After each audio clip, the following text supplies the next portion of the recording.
Hello and welcome to another jungle video, and in this one we are going to be talking about the champions that make you a better jungler. These champions will have transferable skills, things that can teach you different aspects of the jungle, and by spamming games and learning all of them, you will end up being a very well-rounded jungler as they will teach you almost everything you need to know, and in doing so, maximizing your overall skill set. So as always, please do let me know if you enjoy these jungle champion type videos. There are different topics we can look at, best junglers for certain elos and so on. So do subscribe for that. And now let's begin right after a message from Rost. Do you remember when U.GG saved us from AP Kindred? Rost remembers. But now I'm back to tell you that U.GG has all new profiles, all new ways for you to track your progress and make sure you know who to ban and what to build. They are also the first and only ones to track your LP per game. No other profile has this, not OP.GG, and not even your own match history in the client. Along with the fact that U.GG statistics are the closest to Riot's own, as said by Riot employee. Now the site with the best data for builds and tier lists also has the best data for profiles. Search your vampiric name on U.GG and see not just your LP gains and losses, but also your division rank ups and promo series wins and tragedies. If you want to show off your Zyra jungle skills, feel free to pin that at the top of your history and select your chosen splash shot in the background when you create your free account. My favorite feature is that I can pin my own statistics to monitor the win rates. Unfortunately, it shows the pretty boy instead of me. For all your statistics, data, and profile needs, head to U.GG at the link in the description below. Can we put my face instead of KAYN's in the data? And we're going to start off with Vi. Now, Vi basically as a jungler has a lot of damage, she has a bit of burst, she farms very well and has potent level 6 ganks. However, earlier on, she really doesn't have the same gank potency as many other junglers like Rek'Sai's, Elisa's, Jarvan's, and what have you. But the thing is, because she's relatively easy to play, and there's only so many ways you can outplay someone by fisting them, she does have a little bit of skill expression in the flash Q mechanics. I also added some RQ tricks in the 2 tricks for all junglers video. Your E has an AoE cone behind it, so you can use that for outplays as well. But what makes her good to learn with is that she's easy to pick up, she has a healthy clear, you don't really have to worry about being executed, and most games will really play out the same and your job is the same.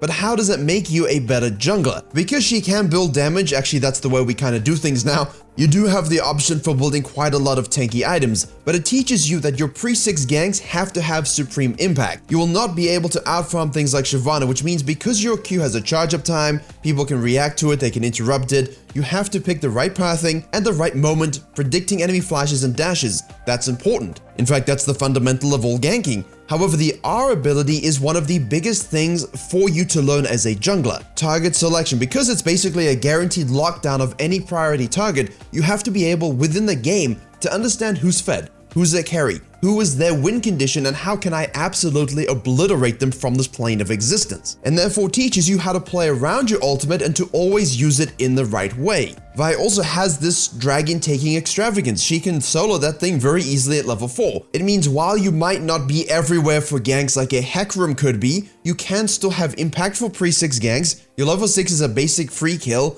and between that you can easily ping-pong objectives between dragons and heralds. An excellent entry-level jungler, good objective control, target selection focus, build variety, learning how to engage and selecting the right target, all of these are transferable skills and really the baseline for all jungling. Now next up, I want to talk about fiddlesticks. I want to go into something a little bit more level 6 focused from farming. You don't really have pre-6 ganks. Yes, you could use Predator like they do in Korea, you could use Electrocute for guaranteed early damage procs and really lovely single target annihilation, but the thing is, fiddlesticks is extremely unique. You do not really fight fist to fist like Vi versus enemy champions. You don't really have a guaranteed lockdown way of killing people in the early game. Your skill set is on advanced clearing techniques, learning specific ways how to maximize that by 3 or 5, getting that full clear done as soon as possible, and really optimizing your pathing so that you don't run into the enemy jungler, avoiding them because you don't really want to go and fight a Lee Sin. You don't really want a Hecarim to run you over. Worst off, you don't actually want to, go against an Udyr. However, your scaling is actually unnatural, much like the way he looks, and the AoE damage from that ultimate is so insane that you have to know to pick your moments, know when to teamfight, know when to go in,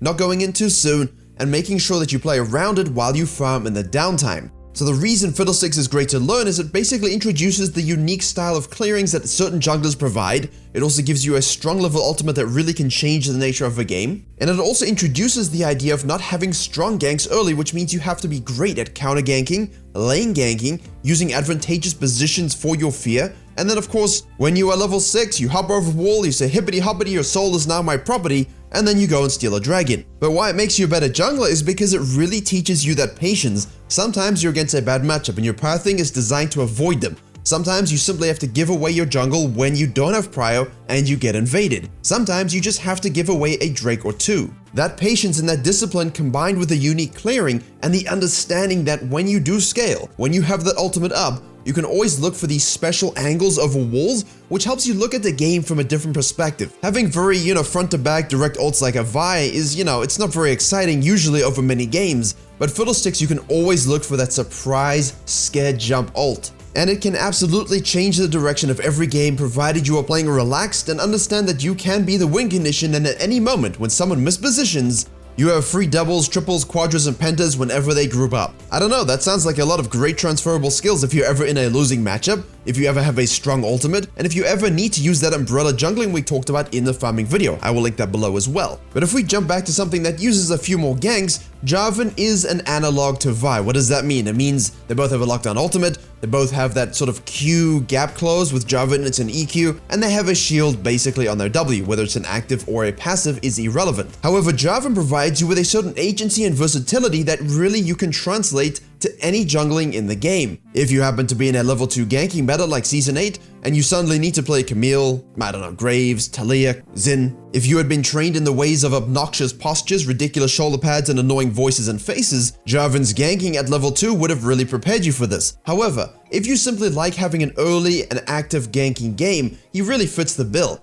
The difference is you can go full damage for ADC obliteration like the Vi, or you can go very heavy tank and simply lock people down so the Galio can ult on top of you and everyone trapped in your crater will basically feel like any dinosaur in the late Cretaceous. And that AoE team fighting while being a tank while engaging, as well as having heavy ganking presence early, really does translate to almost any jungler that wants to have early pressure, that has a strong team fight game, and will force you directly to think about, do I build damage? Do I build maybe fighter? Do I go full tank? Is there a lane like a Kassadin which if I spam gank a few times early, level 2, 3, 4, 5, 6, get him ahead, that I absolutely free win the game? However, this is a selfless playstyle. Vi gives you a little bit more solo carry because their target is point and click. I mean, so is Jarvan's, it's just Lucian isn't eating out of a Vi fist hold, but he's definitely doing it to a Jarvan crater. However, this next champion for me is one of the best junglers to learn the game, KAYN. Now remember, this isn't about climbing immediately. I'm not giving you these champions to say go play 10 games or get 10 wins.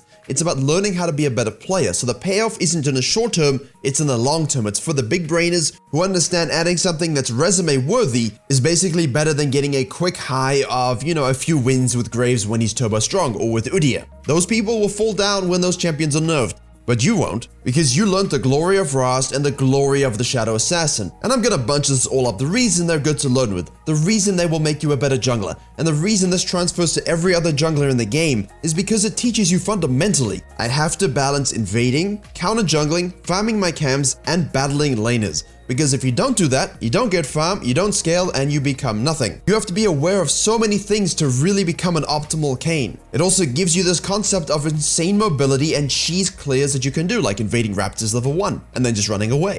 KAYN is not as weak a skirmisher as some would have you believe. The champion really holds his own against many others, and using that understanding of how far can I push before I need to leave is something not unique to KAYN, but is really exemplified by his base puny form. However, when you become the Shadow Assassin, it teaches you so many things about mobility, flanking, speed, target selection, and team fighting, and because you have that ultimate to sort of help with your escaping, rough situations, you do have a bit of forgiveness as an assassin. You also have the pick power that no other assassin has in the game, and it really makes it easy to smurf on people when you get ahead. And if you go Rast, all of a sudden, instead of flanking and showing all your favorite Mastery 4 emotes while you drive by the ADC and make them go back to base, you're a disruptor. You can engage with your flash W, and if they have a dive comp against you, you can also simply use your W as peel on your team. Rast also brings with you the idea of going more of a fighter build and having built-in sustain within your kit. Well, how is that useful? It teaches you to understand that when you have 100 HP, you might not necessarily have 100 HP because in the next few moves, you could have, 5 times that amount. And playing sustained champions and playing flanking assassins, these are drastically different playstyles, but they come both included by learning how to optimize your early game with balancing farming and ganking, and then choosing the right form to mesh with your team comp and against the enemy team composition. And that's the really big thing that KAYN teaches you. You are forced in Champion Select to think about, are the enemy team squishy? Do my team need any sort of disruption and engage? Are the enemy team full of melees that perhaps are difficult to kill and could use percentage HP damage? And based upon that decision, you have to decide, do I really want to go Dark Harvest or Conqueror? Balancing farming and ganking, understanding invading and fighting, choosing based upon your team comp, your itemization, your runes. All of these are intangibles that many other junglers that are cookie cutter don't teach you. You simply go the same runes, you do the same plays, you make the same decisions, and you hope you win. KAYN cannot do that and forces you to think about the game in a different way, in a deeper way, and that will help you no matter what other champion you wish to play, regardless of role. Now next up, I'm actually going to slap VIEGO right in this list. Because VIEGO is a very heavy snowballing jungler, yes, he can fight very well, but if you aren't ganking properly, if you aren't reading the map properly, and you end up AFK farming, you end up having low kill participation, you're not going to get off the launch pad, and that giant sword you walk around with for overcompensation is simply going to feel like a needle to the enemy champions. The benefit to this champion that basically makes him good to learn the jungle with, that makes you a better jungler and transfers to all skills in the game, is that if you don't get ahead with proactive jungling, you won't snowball. He's one of the best snowballing junglers in the game next to Rengar. Really, when he's ahead, it's so difficult to contain. And playing jungle with VIEGO simply means using that lead that you get is a good thing. You must be able to snowball and close the games, but also getting to that stage is fundamental. If you ever play any other junglers that need to snowball and get ahead, your practice with VIEGO will make that so much easier. And the other main reason he's on this list is because he basically becomes every other champion in the game. Picking up those souls for resets help for any other champions that might have resets, but if you don't know what they do, you can't play it. If you as VIEGO don't know what enemy champions do, or that a certain thing has a 15-second cooldown, what good was you picking up the soul? And in that sense, the time you put into VIEGO, initially you won't win a lot. Initially you will have a rough time. But once you put in 50, 100 games, more, if you've played other champions, you're learning so much about what they do in their base kits when you're picking up their souls, so when you do happen to go learn another champion, in any role, you're ready, because you've already played them when you were playing VIEGO. Sounds kinda useful, no? And now we must talk about WARWICK. While he hasn't had the best season, the loss of Machete, the loss of Tiamat, these things made the doggy very sad. However, due to subtle adjustments to his kits, changed atomization costs, other systemic changes around the jungle and the game, his win rate is increasing just a little bit. What WARWICK teaches you is the simplicity of early clears into action. If you don't make something happen early, you're screwed. Because his baseline mechanics, his accessibility is pretty low, you can focus on looking at lanes before you gank them. You can basically say, listen, I'm gonna farm the wolves, I'm gonna farm the blue and grump, I don't need to look at myself doing that, unless that's your thing, but then you can use your F keys, click at the map, look at lanes, what waves are pushing, what is gankable for me. And if you are having troubles with that, the W passive really highlights exactly what you need to be looking for. Someone's low, off goes the ominous music for the enemy, off goes the ominous music for you, look where it's coming from, and now you can rotate to it. And if you've ever watched any Korean jungler or watched any video on this main channel, you know how strong I believe in rotating to things just in case you're needed, and making the proactive play when something happens to get there first to change the outcome. WARWICK will change the way you think about the game if you play him, because the next time you play anything, say a Hecarim, while he's very strong, you will have the movement speed to match WARWICK as soon as something happens on the map, and you have the built-in habit now of looking around to see what is gankable if anyone is low. It's a good thing. In addition, his skill expression as you get better with him does go a lot higher than people think. Saving your Q dash by holding it down, relevant to enemy champions' flashes, dashes, and so on, will separate the noob wicks from the pro wicks. And while map awareness and rotations make you a better jungler on any champion, what you can transfer as well to other junglers that you play is that WARWICK has the ability to be built AP, don't do it, AD, fighter, or tank. Mostly here we're going to talk about this sort of AD fighter versus tank. You don't have the same sort of sustain as Ross, but you do have sustain from your autos and your passives, so learning that within fights is crucial. But having an R that can basically launch you into an enemy team and have your E activate to absorb damage or to fear people lets you really focus on target selection in group situations, but also to use that E and R for peel. When should I use my E for damage reduction and when should I use it for fear? When should I use my R as a turnaround, engage, pick, or peel? All of this is stuff you can learn very quickly based upon building full tank or fighter. And you know what? Positioning yourself to absorb damage and just basically get in the way of enemy teams from killing your carries, this is a very important skill that you must learn and isn't unique to our favorite Chimera.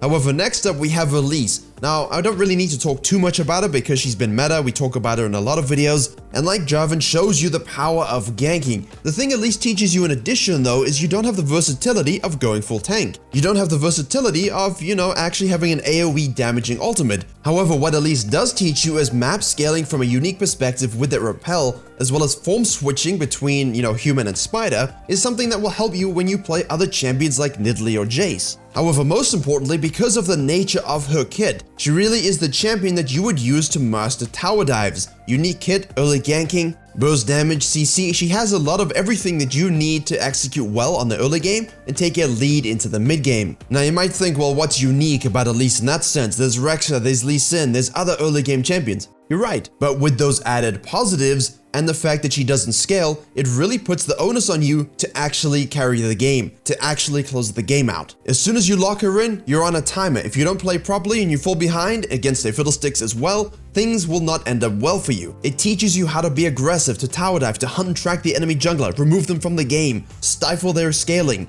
get those objectives quickly, close out, get your LP and go into the next game. If you cannot do that with Elise, then you really are struggling with early game champions, and things like Rek'Sai will feel all the more difficult for you. And as the final core champion on this list, I wanted to put something interesting but also extremely unique, and who else but Ivern. And while you are probably thinking, hold up, he doesn't even clear the camps properly, he has to kiss them and then come back and kiss them goodnight before their souls leave this earth. Yes, but because of that, now you're thinking, what does the enemy jungler want to do? How can I simply go into his jungle and smite away a camp freely? And how do I actually want to path to maximize my experience and get into lanes with my supportive kit? There is almost no other jungler that will teach you about weird pathing and thinking about what you want to do, while also providing a very simple kit with that Q and that E to stun people and to shield someone on your team that you actually want to carry.